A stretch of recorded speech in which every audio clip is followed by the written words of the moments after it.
আজকের কমিউনিটি কিচেনে রান্না কমপ্লিট, খাবার প্যাকেট করা চলছে। আজকে আমাদের 1000 লোকে রান্না করা হলো। আজকের মেনু সাদা ভাত, মসুরের ডাল,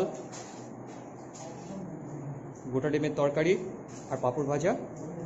আপনারা দেখতেই পাচ্ছেন সব প্যাকেট করা চলছে।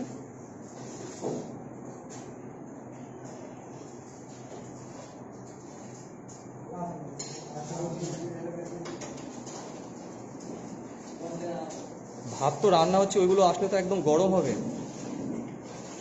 নীতিশ, তাহলে ওগুলো ওখানেই প্যাক করতে হবে। ডিমটা ওখানে প্যাক চলছে।